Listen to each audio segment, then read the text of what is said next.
Hello everyone and welcome to my blog. For those of you who don't know me, I'm Andrea and today I'm going to share with you an exclusive interview with my inspiration, my best friend, Ioana Tudor. Hello Ioana, how are you? Well, I'm quite fine.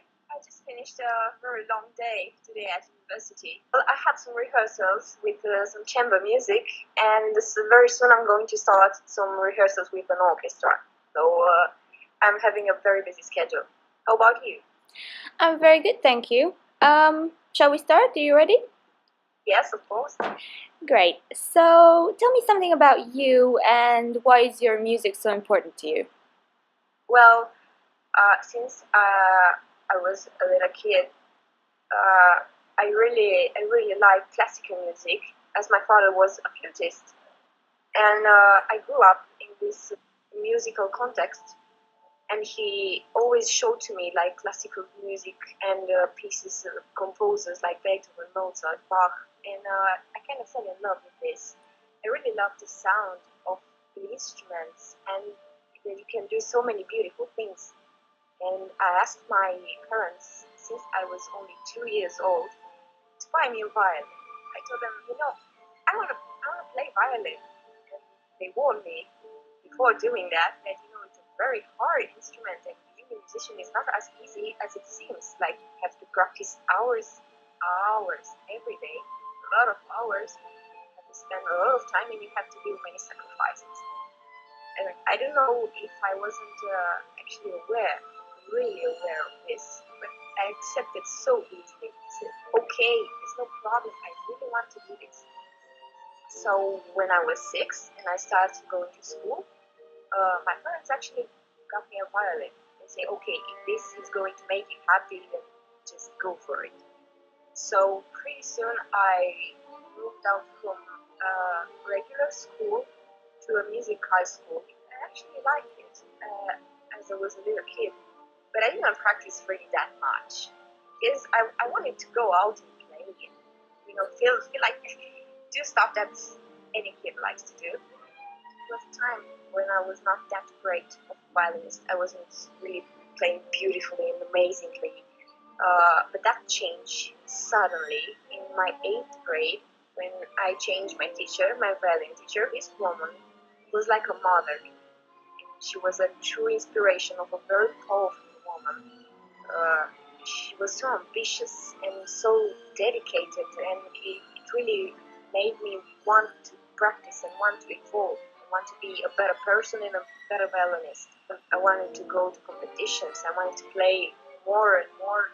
And from that time, I started to practice around 5 to 6 hours every day, every single day. I realized that this is what I want to do with my life. That is what keeps me going. That's great. So would you say this teacher is like a model to you? Yes, she is. So you say you have a very busy life. Could you tell me something more? How does your daily routine look like? Right now, I'm a student at the National University of Bucharest. We have classes 2 days per week, and that would be Monday and Tuesday. Yeah, and it's a little bit of a difference between them, but it's okay. But in the days that we don't have classes, don't think that we are completely free to do whatever we want, because we are not.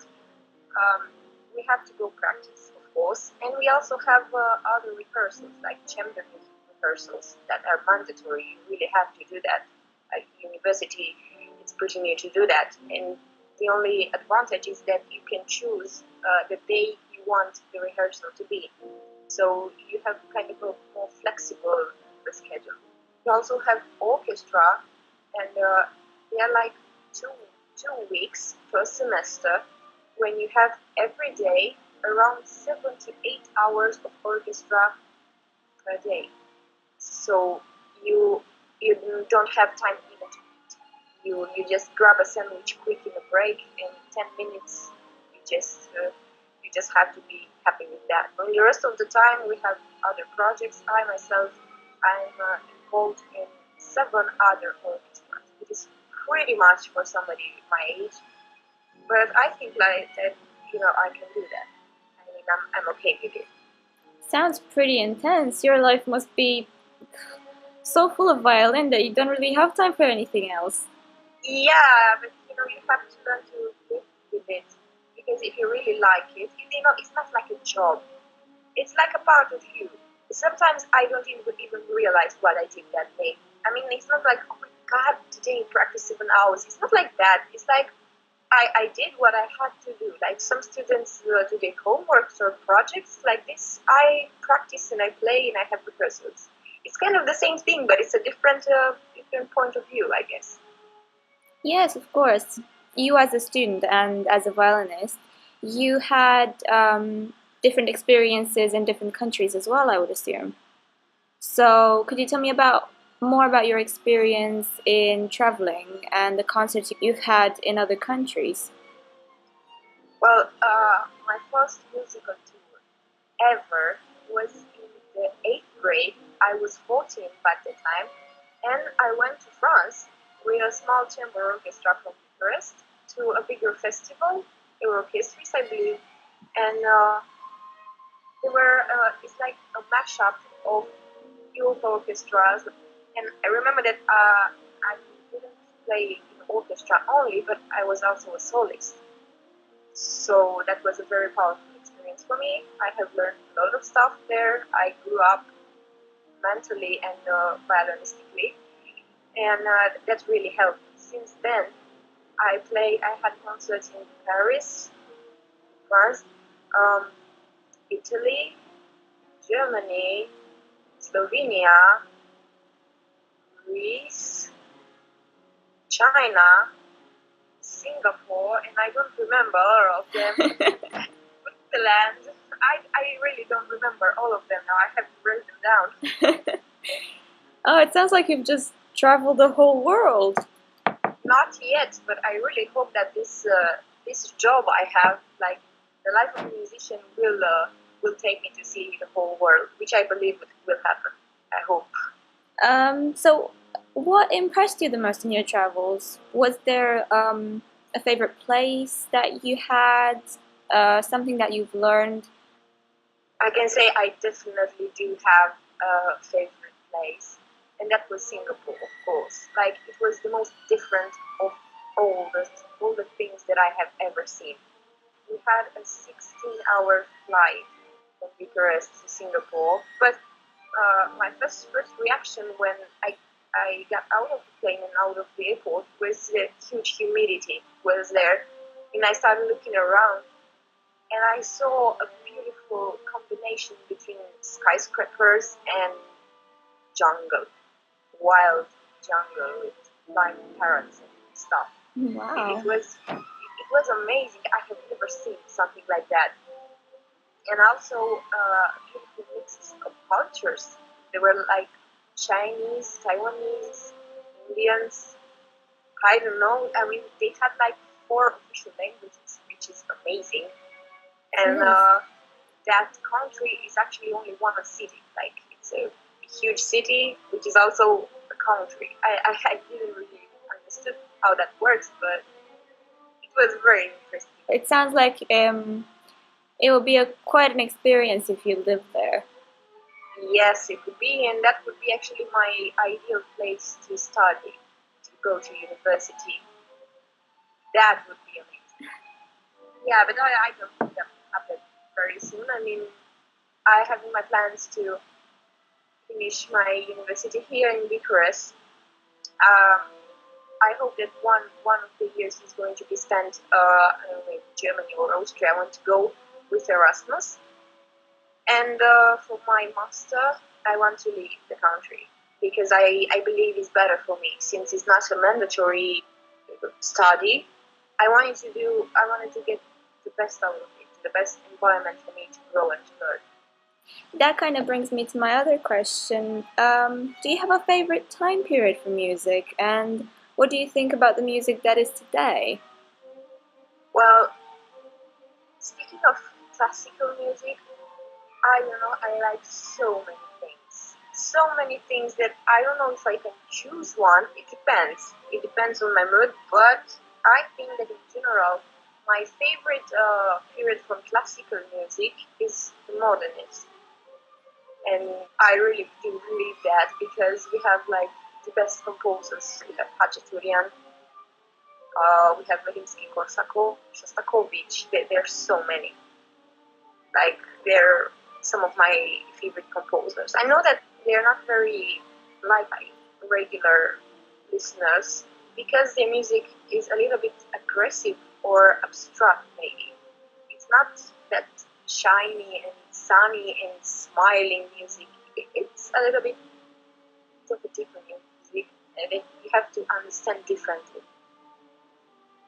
I understand. And is there any music today, so any popular music, like you hear pop music or rock music, is there any type of music today that you like? And is there any band or any artist that you like in particular?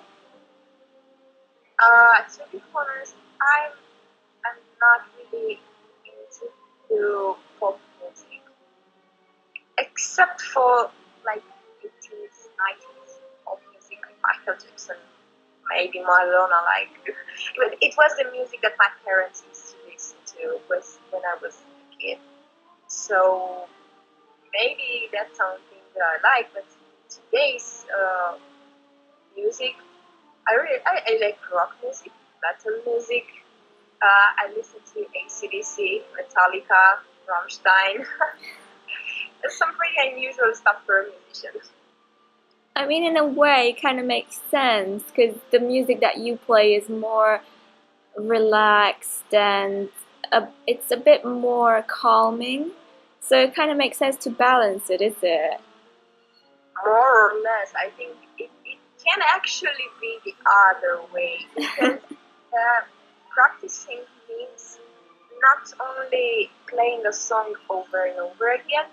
Practicing means working with yourself to evolve and to make yourself better. And that is a little fight, a little conflict inside your head, like what you are in this moment and what you want to become in the following moment. I want to be this better at myself, so I have to change that and that and that. This kind of change brings some stress to your brain because you are most likely always unhappy with how it turns out. Like I have played once now, but I didn't like it. I have to do even more, and this even more adds some stress to your brain. Even though it might sound like some relaxing music, maybe we have been working hours to make it sound relaxing. It wasn't like that for us at the beginning. We had to learn it and to make it even better and better to get through this process in order for people to hear it as being relaxing. So maybe after I do this whole practice process, I really like to listen to some rock music. Like, yes, that might be relaxing sometimes. Makes sense.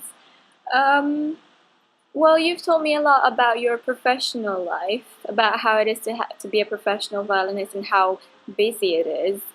Um, what are your hobbies? Is there any way you can relax apart from listening to a lot of rock music? Well, one of my main hobbies is handcrafting and DIYs. Um, because I don't know, I am a person that really likes to create whatever. I like to create whatever thing, but as long as it's my own creation, my own idea, and as long as I find my own way to do it, it's relaxing to me and it gives me, I don't know, satisfaction, and yeah, I did something myself. Um, and that includes painting, drawing, um, making DIY projects, and also cosplaying. Yes. What about cosplaying? You dressing up as characters? Yes, it's basically you make yourself a revive, a costume, just like some of your favorite characters wear in movies or, I don't know, video games, any kind of characters, and you just dress up like that. We usually go to conventions like Comic Con, like gaming week. I don't dress up and just go like that on the street. I cannot do that. But I would if I could. I'm pretty sure you would attract a lot of people. I've heard you are going to appear in a movie. Could you tell me more about that?